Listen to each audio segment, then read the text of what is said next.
You're on News Munchies with Ted Corliss. Hello, I'm Ted Corliss. It's January 2020. I'm reaching out to you to ask you if you will celebrate with me the recent migraine headache that I suffered from. Now, why would I ask you to celebrate my migraine? That's because it's the first one I've had in 26 months. In December, I had the very first migraine headache, and I get the bad ones, probably like you do. The ones where they begin with a visual aura, and then as time progresses, 20 minutes or so, you lose most or all of your peripheral vision. Approximately 30 minutes later, you will have one of the worst headaches that you've ever had. And I recall the very first one of these I ever had. I was in the 8th grade, and I was in the middle of an event at school, and suddenly I lost my vision. I had no idea what that was for many, many years. Until even law school, I had a migraine in the middle of an exam, and I happened to be sitting next to a nurse. I told her I was concerned that I was losing my peripheral vision, and she looked at me and said, "You're getting a migraine." This podcast is reaching out to all those folks that have family members or themselves suffering from migraine headaches. My migraine headaches were coming about 4 times a year. And when they came, I would be debilitated anywhere from 5 to 10 days. I have a fantastic doctor that provides me additional support when the migraines come. But as he always tells me, Dr. Griffin always tells me, the best migraine is the one you can avoid. The truth is, if you're treating the actual pain associated with a migraine, you have lost the battle. So what I want to talk to you about is the fact that for the past 26 months, I have used CBD and THC to treat my migraines with a panoply of other solutions that I think you can find and that might help you deal and give you your 26-month reprieve from a migraine headache. Let's begin talking about the things that are not cannabis related. You know, most of the people that I know that suffer from migraines, and when I talk to them about losing vision or about drills in the back of your head that are so painful, you can understand why some people might even take their own lives because the pain can literally take your breath away. And so understanding that migraines are a comprehensive problem that are usually not just associated with hormonal balances or sugar or those kinds of things, stress, but things that can be brought on when they work against you in concert. And so one of the things that I really decided to do 2 years ago was to be more vigilant about my sleep.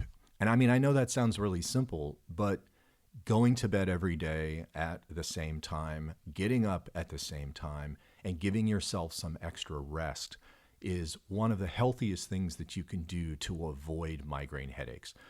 Being on a regular schedule means that you're sleeping regularly. So if you're on a regular schedule, you also are probably eating on a more regular basis. But we'll get to food in a minute.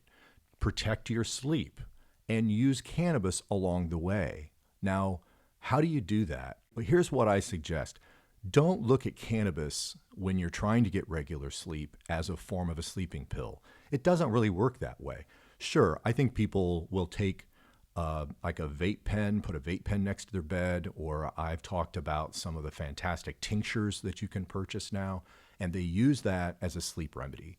But understand the better way to use cannabis is between 8 and 9 o'clock before you're going to go to sleep, where you're going to consume a flower that's going to help you start to prepare to go to sleep.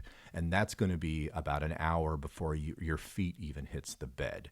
And so try to get good sleep and use cannabis to reduce a lot of your distractions and anxiety earlier in the evening so that by the time you get to bed, you're more prepared to sleep. The second thing that I started doing about 2 years ago was taking beta blockers. They're these little blue pills that I have all over the place, and they are designed to prevent you from going into what is called a beta response, which is usually associated with your fight or flight mechanism. Well, a lot of people who have stress-related migraines can use beta blockers to reduce their blood pressure as well as to calm their nerves. And it works marvelously. And there's almost no side effects. In fact, if you take a beta blocker and you don't have some kind of adrenal response, meaning that fight or flight, it really doesn't do anything.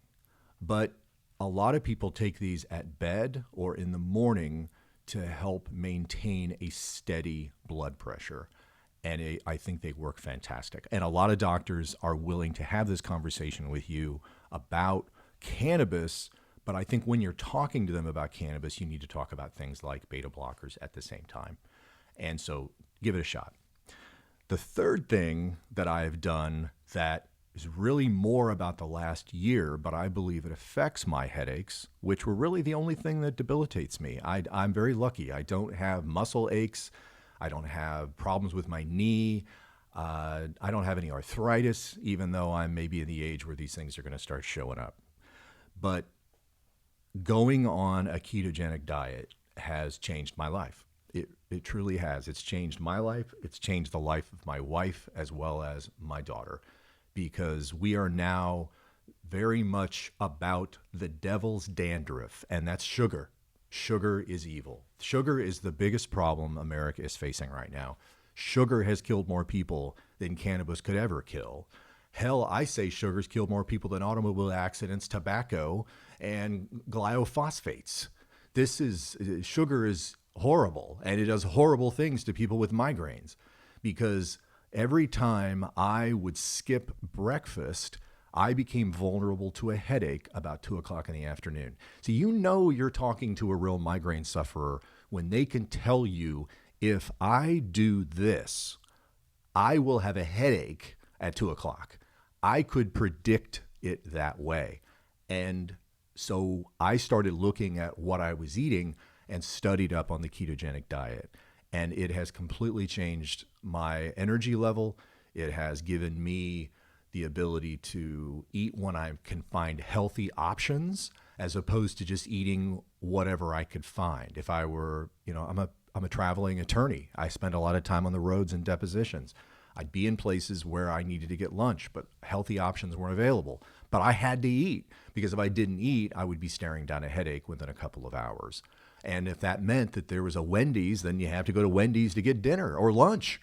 But that's not a healthy option. Going on a ketogenic diet allows you to control how often you eat, because if you don't necessarily eat in the morning, it's not going to affect your blood sugar levels. They're not going to be going up and down like a roller coaster. Ketogenic diet has changed my belief regarding migraines. The fourth thing that I've done, and I'm celebrating my third year of doing this, is Pilates. Pilates is a form, it's similar to yoga in a way, in a sense that you get all those stretching opportunities. But by participating in, I have a private instructor who meets with me twice a week, and we do Pilates. And by increasing my flexibility, I'm working to reduce a lot of the stress that was collecting in my neck and my back. And that also was oftentimes a trigger for migraines for me.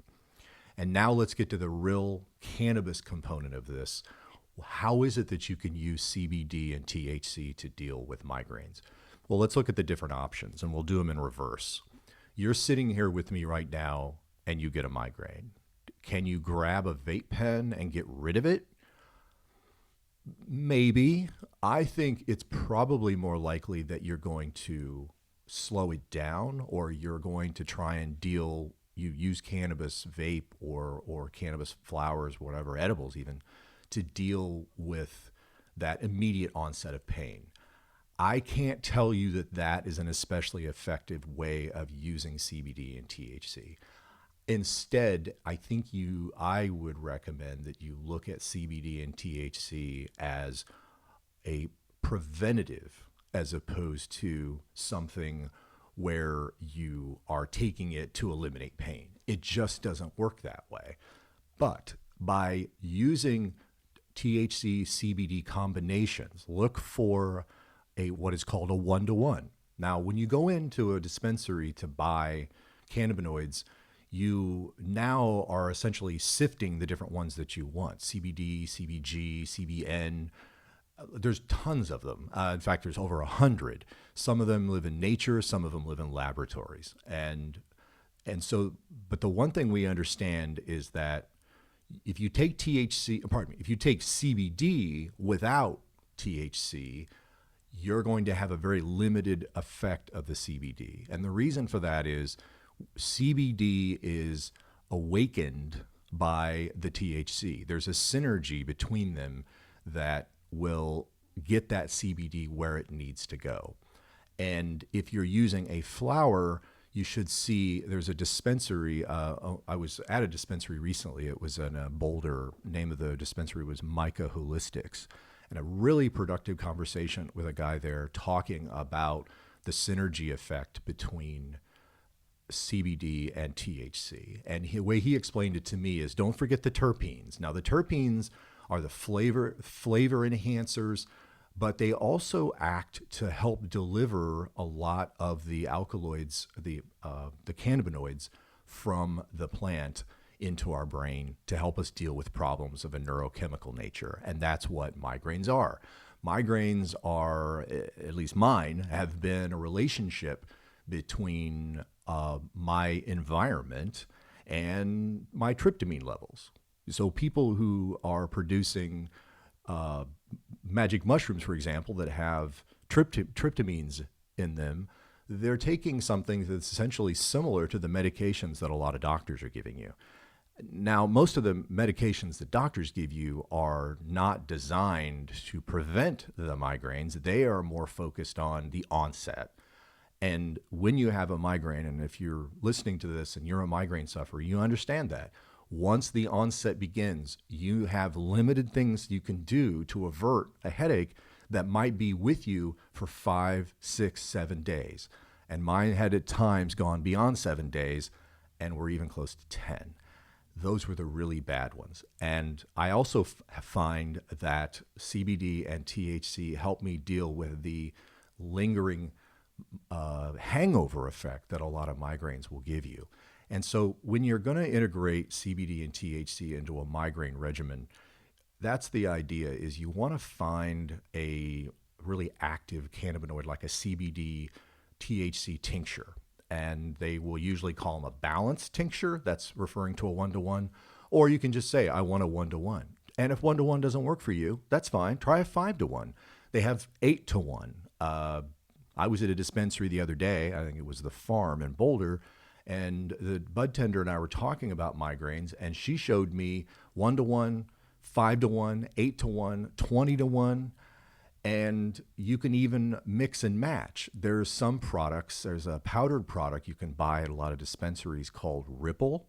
And Ripple, they look like little sugar packets. And you can portion them however you want. And they're completely flavorless. They taste like flour. And I'm talking about FLOUR. You can put them in a drink and they dissolve. And so that's the idea, is I want you to explore how CBD and THC can help you without the euphoric effect, but by integrating them into a healthier lifestyle. So I want to run back through that again. 26 months without a migraine, and here are the reasons why I believe I've been able to affect that. Number one, get to bed earlier, and get up at the same time every single day. Yes, set your alarm, even Saturday or Sunday morning for 7 o'clock. And you will love it. You will. That regular sleep is going to have a dramatic effect on your headaches. Take a look at using beta blockers. Consider a ketogenic diet for a whole variety of reasons. Not only the fact that I read yesterday that 80% of women over the age of 45 have fatty liver disease, and that's all related to the devil's dandruff, sugar. Get it out of your house. Get rid of those popsicles. And start eating carrots. I like carrots. Pilates, stretching to deal with a lot of that stress, and get to a really good dispensary. Find one in your area. You know when you talk to these people whether they really know what they're doing. And if you can't find a dispensary that can give you sage advice about headaches and migraines and how CBD and THC can help you, I want you to write to me. So you're going to email me, ted@newsmunchies.com, and you're going to tell me what it is that you do that helps you get rid of headaches. And we're going to share this information because we're going to work together to get rid of these damn headaches and to find different things that work for us. I hope this has been helpful to you migraine sufferers out there. We want to hear your stories about how you use CBD and THC to make your life happier or healthier. Visit us at our website at www.newsmunchies.com, and Instagram's looking pretty good these days. So why don't you take a look at what we have going on. Be well. Ted Corliss.